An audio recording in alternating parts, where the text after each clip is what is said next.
Welcome back, Amiibros, to Mission 21 of Devil May Cry. In the last episode, we had our final confrontation with Nightmare, only for Trish to reveal herself as an agent of Mundus to Dante. Thus, she was voted off the island. In this episode, we're going to be delving further into the underworld, breaking the seal and opening the gate to Mundus' throne room. We're on our own for the rest of this journey, even though that's the way it's been since the beginning of the game.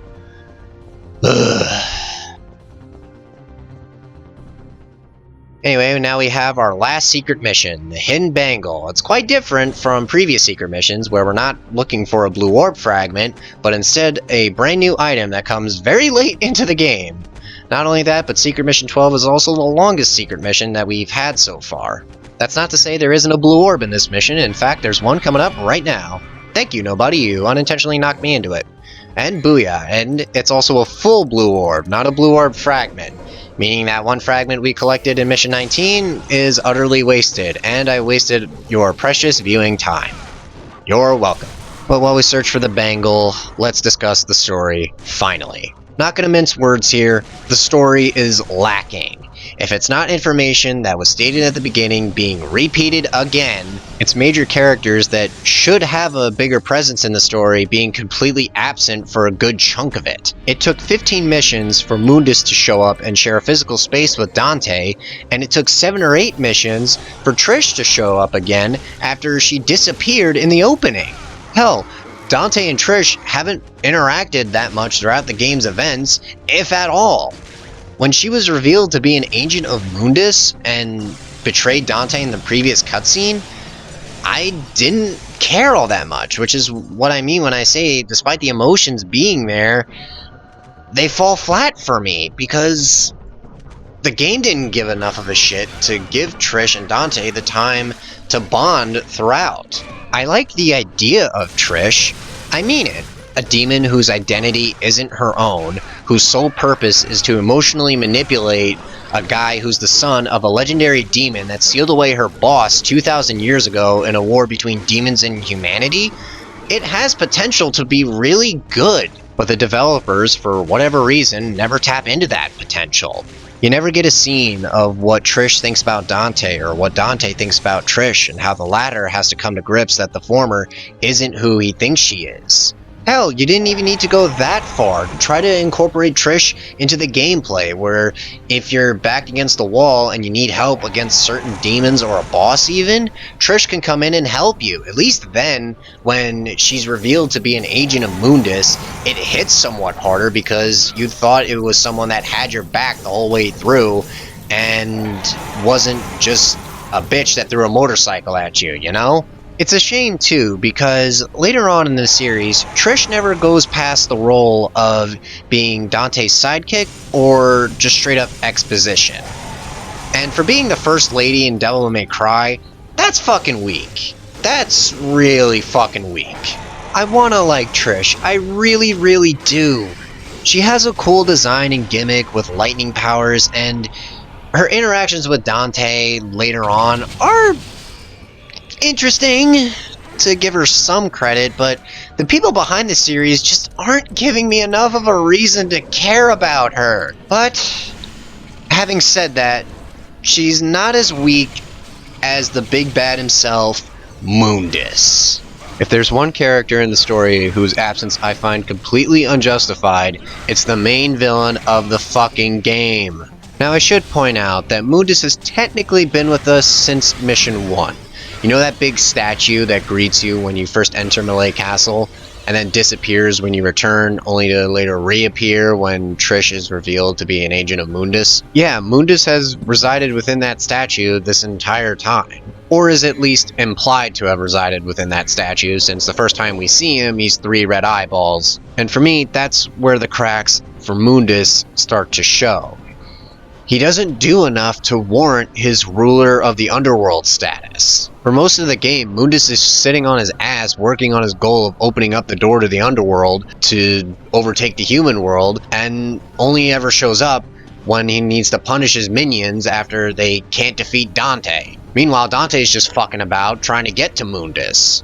Why can't we get a cutscene of him working towards his goal or planning on how to manipulate Dante into unintentionally helping him? When I play this game, I sometimes forget what Mundus' goal is and just wonder why exactly he's on my island before I remember, like, oh, wait a minute, he's trying to open up the door to the underworld. That's bad. I should probably stop him. You know?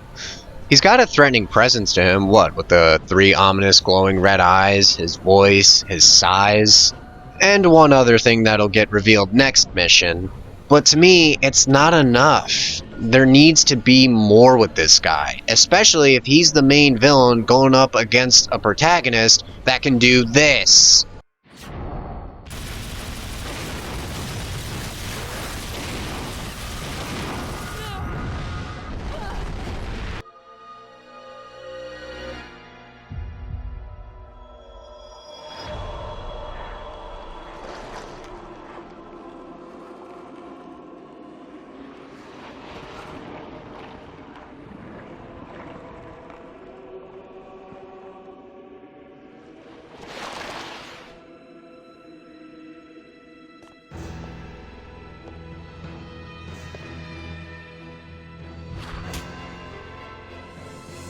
I rest my case. I think Mundus would have worked better if, alongside his sheer power and presence, if he were also a bit of a schemer. Think Shao Kahn from the Midway era of Mortal Kombat. But now that the secret's out, we're done with all the secret missions. Yay! Throw confetti and fireworks.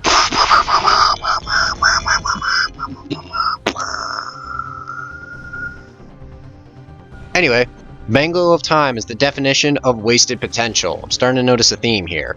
By utilizing your DT runes, you can momentarily stop time and attack enemies. Considering that the only enemies this mission you can use it on are nobodies, it's kind of a waste of an upgrade. You're not going to be using it a whole bunch except during New Game Plus mode. That's about it. Not even Mundus is affected by the Bangle of Time, or any boss for that matter, which is kind of lame. I get why they did that, because, you know, the game would be pretty broken, but I don't know, for all the secret missions that you do, I think it would have been a nice reward. And considering how well hidden the secret missions are, that you'd have to look up a guide just to find them, I think having the Bangle of Time do that would be a really good reward. Maybe have this secret mission, or maybe have Secret Mission 12 not be unlocked until you do every other secret mission before it. You know, just to give you incentive to have an easy mode button, you know? Using it only on nobodies, while satisfying in its own way, doesn't really justify getting it, you know? You really only do Secret Mission 12 just to get the blue orb. And there you see the Bangle of Time right there. As you can see, it consumes DT runes. So if you use it, you want Alistair equipped and not Ifrit, because Alistair is a lot quicker than Ifrit. So yeah, want to make sure those DT runes don't go to waste. And as you saw, with the amount of times I was hitting the nobody, that's damage that's stacked on top of the damage I'm about to inflict on the nobody after the effects of the Bangle of Time wear off. Like I said, the Bangle of Time is a nifty upgrade, it's just the timing in which you get it is just bad in my opinion. But we're nearing the end of the game, folks, and this time the game doesn't pull any punches. It'll send the toughest of the tough at you. By that I mean it'll just send a shit ton of nobodies, a few plasmas, and a couple frosts your way. Thankfully no shadows, because even the underworld knows the definition of mercy. And if you're wondering why I'm running around so much, if you stay still while the nobody is slowly dying, grabby hands will appear out of the ground and swipe at you. So you want to just keep moving so you don't get touched inappropriately, because that's no good. And these fucking tentacle things, can we talk about them real quick? Okay, so the only way to deal with these tentacle things is by shooting them rapidly with ebony and ivory. Don't use your shotgun or the grenade launcher. It's not as effective as it should be. But if you run with those tentacles grabbing onto you, your health will drain faster than you can fucking blink. Make sure there's not a single tentacle left standing, because if you miss one, it'll drain your health fast. And remember, you still have to deal with nobodies, given their sporadic nature, as well as the fact that you can steal your DT runes like that one did right there. Motherfucker, I'm about to fuck your shit up. Fuck you, fuck you, fuck you, fuck you! Ugh, hate you. I'm glad you don't have a name, asshole. Alright, that sounded really mean, but you get the idea. Okay, the last thing you need is a straight tentacle turning you into a one-hit wonder. Yes, it's happened to me before, and it made my playthrough of this area all the more infuriating. Be sure when you're going through this tunnel that you just keep straight. Don't bother going down different paths. They won't lead you anywhere except towards a dead end. But once you finally make your way through that tunnel, you're nearing the end of the mission. And after severely dwindling the nobody population, Mundus has taken it upon himself to send us plasmas. Such a nice guy, that Mundus. Can't think of any reason why somebody would want to kill him. I mean, I could think of one reason, this room and how it makes the flying plasmas a pain to deal with. Because the platforms are so small and spread out, the plasmas won't be able to transform into their physical forms, because remember, in order to do that, the plasmas need solid ground to land on. They won't just fly over a bottomless pit and transform into their physical forms that way, you know? And because I used that Vital Star, my mission ranking at the end of this is going to be severely low. I don't think it's another D. I think throughout this whole playthrough, I only get one D rank, and that's because that fight with Nightmare wasn't my best. Again, it was because that when Dante is fighting, he tries to hit whatever is closest to him if he's not locked on to anything. And the thing is that you can't really lock on to the rune seal.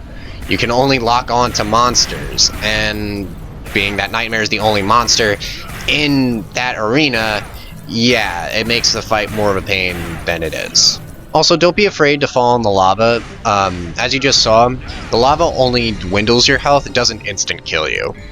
It's still bad to stand in it because you don't want to lose your health, but it's not the worst thing in the world. Boy, let me tell you, being a half human, half demon really does have its perks. Dante can stand in the lava, not worry about it too much. He can go underwater for an unlimited amount of time. I mean, hell, Dante would make a great Olympic swimmer. He'd get that gold medal easily. And right here is the last rune seal we need to activate in order to gain access to Mundus' throne room. Now we gotta give the heart a heart attack. Funny, yeah, whatever. We overload the seals, and booyah! That always puts a smile on my face, just seeing like all those things combust. By the way, you can't fuck up that jump, or you can't possibly fuck up that jump. Just move across, hit the jump button, and Dante will immediately jump over there. And we got a C rank. See? Told you it wasn't going to be a D. Just barely above a D, though. Yeah, using a Vital Star really dwindles your mission ranking.